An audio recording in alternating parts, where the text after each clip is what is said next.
আসসালামু আলাইকুম, শুভ সকাল। সবাইকে স্বাগত জানাচ্ছি আমার দেশ লিড নিউজে। সঙ্গে আছি আমি মাহবুবুর রহমান ইমন। আমাদের আজকের লিড নিউজের শিরোনামটি হলো ডিজিএফআই এর সাবেক 5 প্রধানের বিরুদ্ধে পরোয়ানা। নিউজটি লিখেছেন সাইদুর রহমান রুমি। চলুন দর্শক, জেনে নেওয়া যাক লিড নিউজটির বিস্তারিত। আওয়ামী আমলে গুমের ঘটনায় দায়ের 2 মামলার বিচার শুরু হয়েছে। গতকাল বুধবার আন্তর্জাতিক অপরাধ ট্রাইব্যুনালে তদন্ত প্রতিবেদন দাখিলের মাধ্যমে এই কার্যক্রম শুরু হয়। এদিন তদন্তে পাওয়া অভিযুক্তদের গ্রেপ্তার আদেশ চাইলে প্রতিবেদন আমলে নিয়ে আসামিদের বিরুদ্ধে পরোয়ানা জারি করে আদালত। অভিযুক্তদের মধ্যে ক্ষমতাচ্যুত প্রধানমন্ত্রী শেখ হাসিনা, তৎকালীন স্বরাষ্ট্রমন্ত্রী আসাদুজ্জামান খান কামাল, প্রধানমন্ত্রী নিরাপত্তা উপদেষ্টা মেজর জেনারেল অবসরপ্রাপ্ত তারিক আহমেদ সিদ্দিক উল্লেখযোগ্য।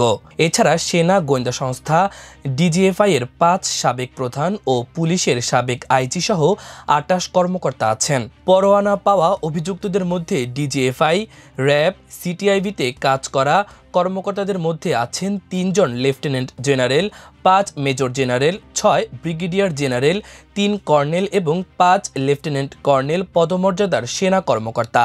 অভিযুক্তদের মধ্যে 23 জনই সামরিক কর্মকর্তা।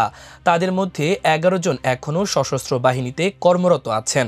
এছাড়া আছেন সাবেক আইজিপি বেনজির আহমেদ। এইসব আসামিকে গ্রেপ্তার করে ট্রাইব্যুনালে হাজির ও শুনানির জন্য আগামী 22 অক্টোবর দিন ধার্য করেছে ট্রাইব্যুনাল। আন্তর্জাতিক অপরাধ ট্রাইব্যুনাল আজকে 3টি মামলার ফরমাল চার্জ দাখিল হয়েছে।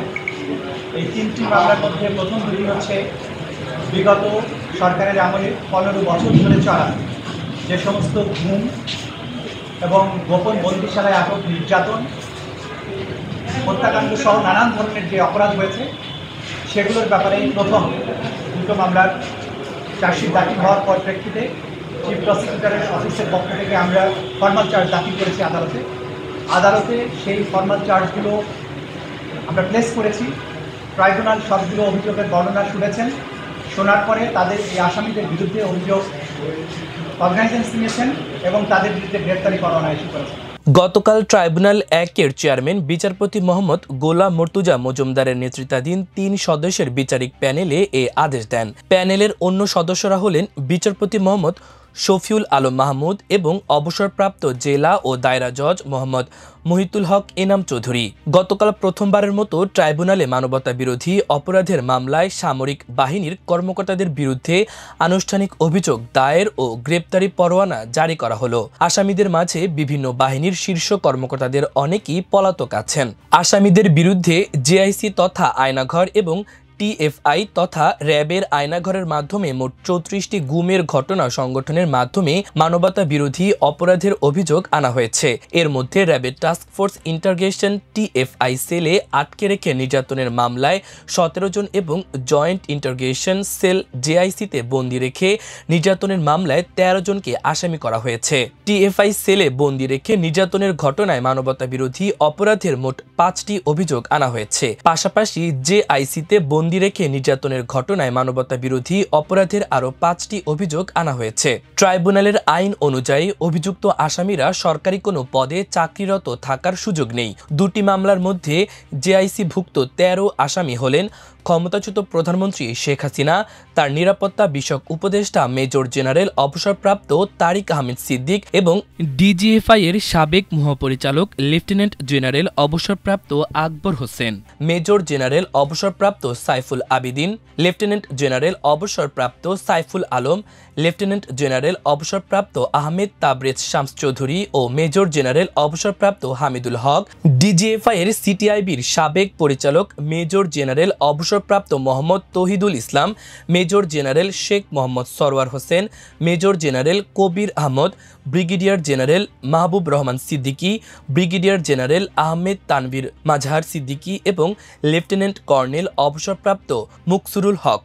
অপরদিকে টিএফআই এর সঙ্গে যুক্ত ১৭ অভিযুক্তদের মধ্যে শেখ হাসিনা ও তারিক আহমেদ সিদ্দিক ছাড়া অন্য আসামিরা হলেন সাবেক স্বরাষ্ট্রমন্ত্রী আসাদুজ্জামান খান কামাল, সাবেক আইজিপি বেনজির আহমেদ, র্যাবের সাবেক মহাপরিচালক এম খুরশিদ হোসেন, ব্যারিস্টার হারুনুর রশিদ, র্যাবের সাবেক অতিরিক্ত মহাপরিচালক operations colonel Anwar Latif Khan, brigadier general Jahangir Alam, brigadier general Tofail Mostafa Sarwar, colonel K M Azad, brigadier general Kamrul Hasan, brigadier general Mahbub Alam ও কর্নেল আবদুল্লাহ আল মোমেন, র্যাবের সাবেক পরিচালক intelligence wing lieutenant colonel Sarwar Bin Kashem, lieutenant colonel অবসরপ্রাপ্ত মোহাম্মদ খায়রুল ইসলাম, লেফটেন্যান্ট কর্নেল মশিউর রহমান জুয়েল এবং লেফটেন্যান্ট কর্নেল সাইফুল ইসলাম সুমন। আদালতে রাষ্ট্রপক্ষে আবেদনের শুনানি করেন চিফ প্রসিকিউটর মোহাম্মদ তাজুল ইসলাম। তাকে সহযোগিতা করেন প্রসিকিউটর গাজী মনোয়ার হোসেন তামিম। এই সময় ট্রাইব্যুনালে উপস্থিত ছিলেন জামায়াতে ইসলামীর সাবেক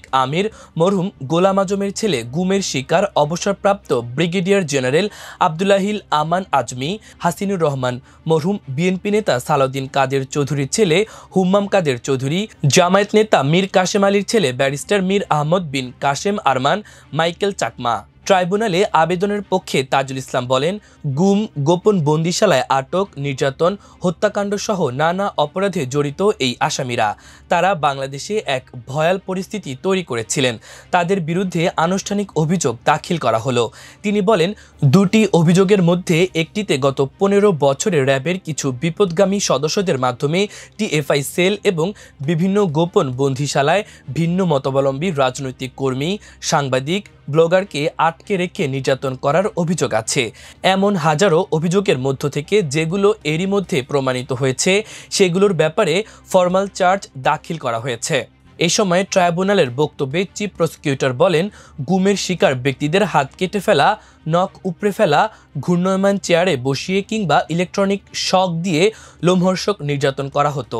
এছাড়া গুমের শিকার বন্দীদের আলাদা কোড নেম ছিল। বিশেষ বন্দীদেরকে ডাকা হতো মোনালিসা নামে, আর গুমের ঘরকে বলা হতো আর্ট গ্যালারি, যা পরে আয়নাঘর হিসেবে পরিচিতি পায়। অন্যদিকে গোপন বন্দিশালাগুলোকে হাসপাতাল বা ক্লিনিক নামে ডাকা হতো, আর গুমের শিকার ভুক্তভোগীদের বলা হতো সাবজেক্ট।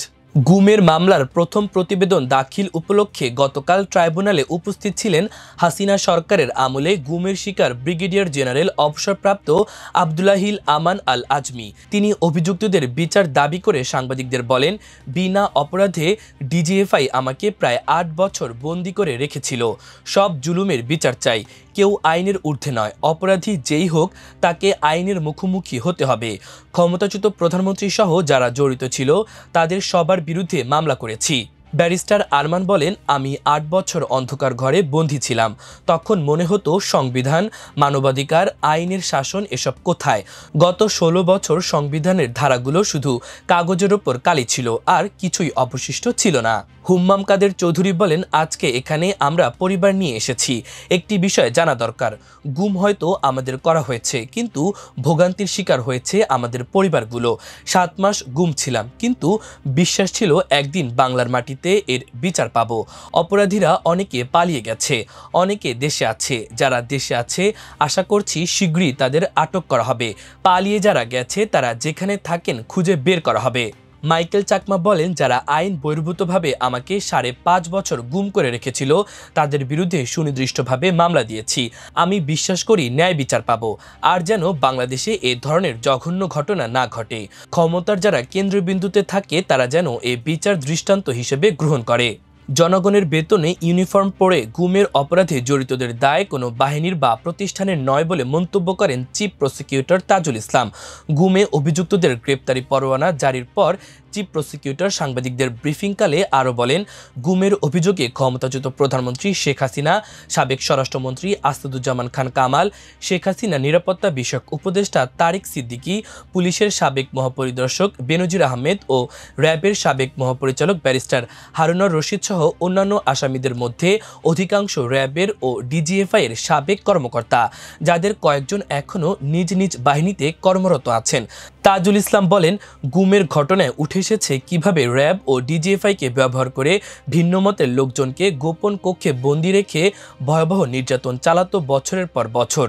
বিভিন্ন অভিযোগ বিশ্লেষণে অনুমান যায় আগামী আমলে দেশে 3.5 সহস্রাধিক গুমের ঘটনা সংঘটিত হয়েছিল। এর মধ্যে গুম কমিশন মোট 1837টি ঘটনায় অভিযোগ পেয়েছে।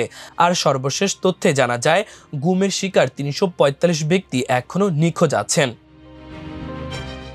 প্রিয় দর্শক, আমাদের লিড নিউজের আয়োজন এই পর্যন্তই। আগামীকাল আরেকটি লিড নিউজ নিয়ে আপনাদের সামনে হাজির হব। সেই পর্যন্ত আল্লাহ আপনাদের ভালো রাখুক, সুস্থ রাখুক। আল্লাহ হাফেজ।